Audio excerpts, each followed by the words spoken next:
Hello guys, Nandini Karmarkar here with some early inspiration for your Christmas cards. I have 3 easel cards today using a variety of techniques, and I'm showcasing the beautiful snowflake stencil as well as the texture pastes. So let's get started. I have 2 sizes of circles which I've die cut out of white paper. I'm going to be using the Holly Jolly Christmas stamp set for the sentiments, and today I'm going to be showcasing the beautiful snowflakes stencil by Craft Angles. The other Craft Angles products that I'm going to be using are 3 texture pastes. I'll be using the Unicorn Dreams, which is a lovely glittery paste, white and clear. I'm also going to be using one of my favorite products from Craft Angles, that is the beautiful liquid watercolors.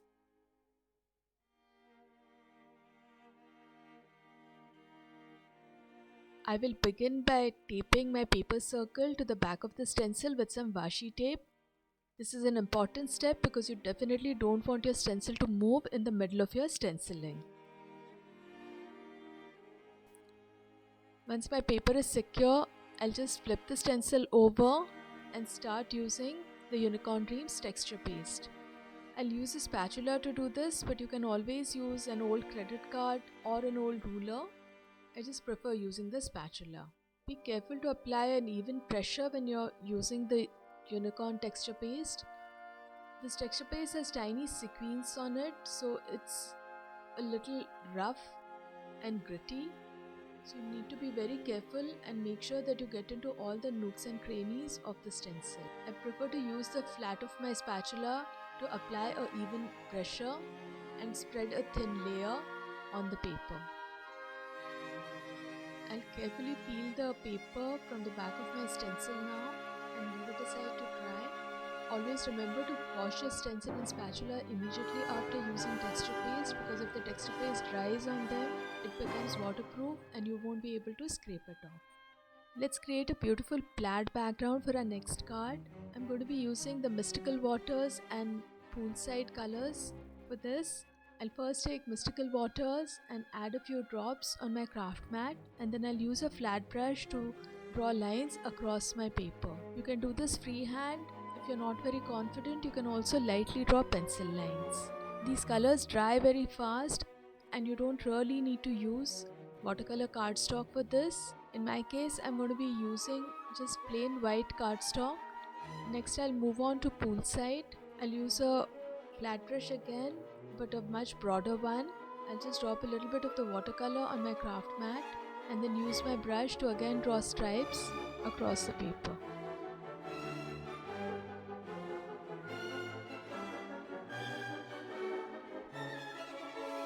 To create the plaid effect, I will simply rotate my paper by 90 degrees and repeat the stripes with Mystical Waters and Poolside. Just remember to dry your paper in between layers so that it doesn't mix and become muddy.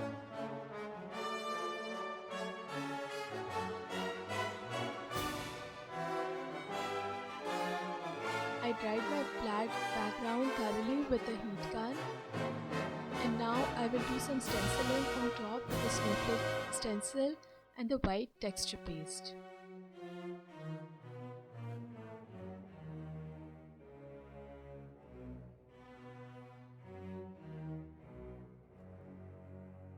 For a third background, I'm going to be using the clear texture paste, but I'm going to stain it with my liquid watercolors.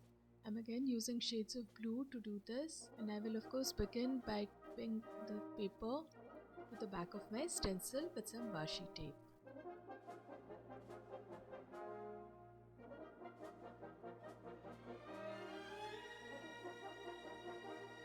I'm starting with the Poolside ink and simply scoop up a small quantity of the texture paste with my palette knife and then mix it with the liquid watercolor.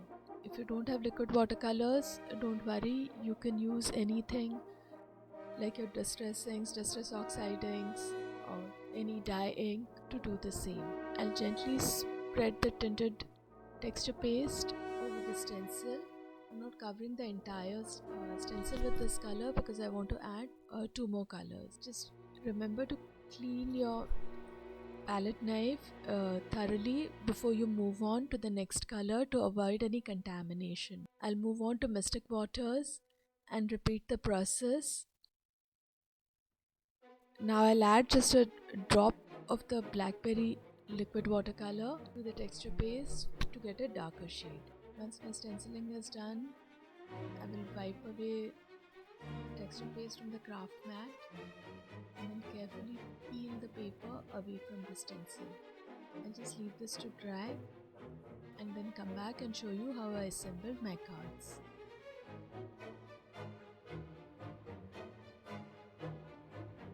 So here are the 3 panels that we've created today. I just love the shimmer on the first one, this is the tinted one, and then the plaid background. Now you'll notice the texture paste has dried and is sticking out. So I'll just take a scissor and trim this panel. I'll spice up the panels further by adding some inking.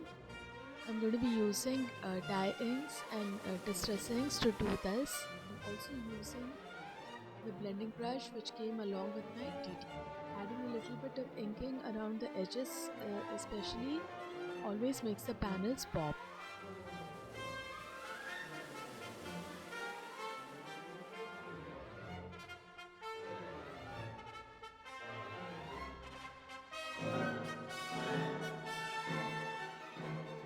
I have already stamped the sentiment from the Holly Jolly Christmas stamp set on strips of white cardstock.